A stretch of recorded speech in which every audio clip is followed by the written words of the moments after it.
Now that we've switched over to PaperCut, I have some people asking, what's up with this balance? Why do I see this $100 balance when I start off printing? And the answer to that's really simple. It's nothing devious. I think people just question it at the beginning. As you can see on my screen, my balance is $99.62. The balance itself, the reason that number has to be there is because in order to get started printing with PaperCut, you have to have an initial balance.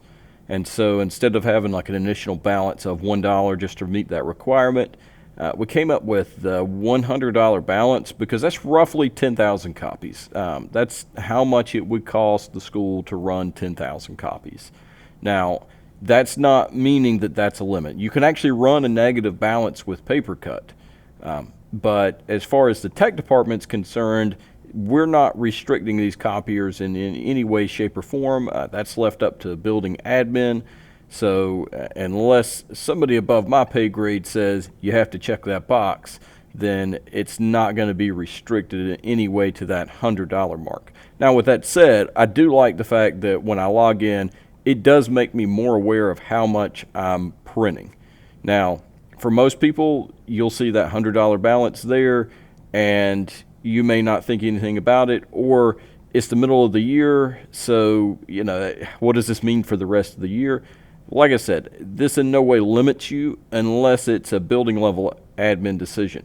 And I can go into that with a little bit of detail because I think sometimes we look at paper cost as, I guess somebody's wanting to keep something from me, but it's a very real cost, and depending on how many students you have at your school depends on what the budget is at that school.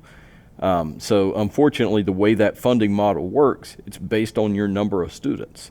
So if you have a low student count, then probably your budget's a good bit lower, so that means you have less money for things like that. Now, in order to shed a little bit more light, let me show you exactly what I'm talking about with a checkbox. I'm going to log into my side of PaperCut,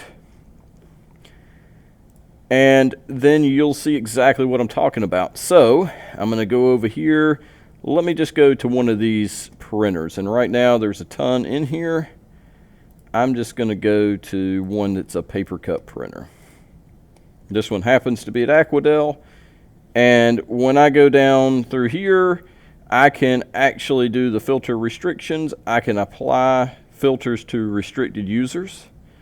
So that's where I can start applying some of these filters in here. We already have filters set up for the schools so that you don't see every school's printer whenever you go to the actual release portal online, but you are able to release at any copier you'd like.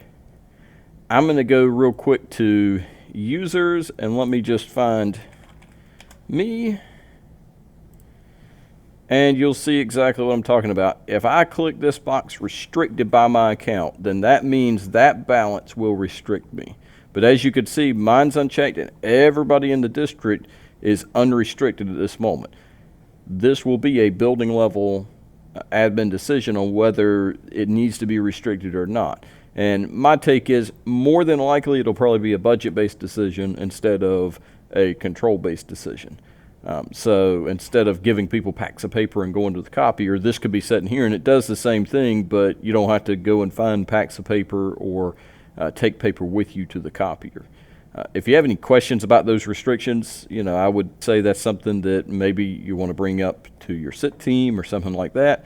Feel free to reach out to me, but as I said, that $100 balance is just there as a starting point and is in no way a restriction. If you have any additional questions about PaperCut or how to use it, feel free to reach out to us. Thanks.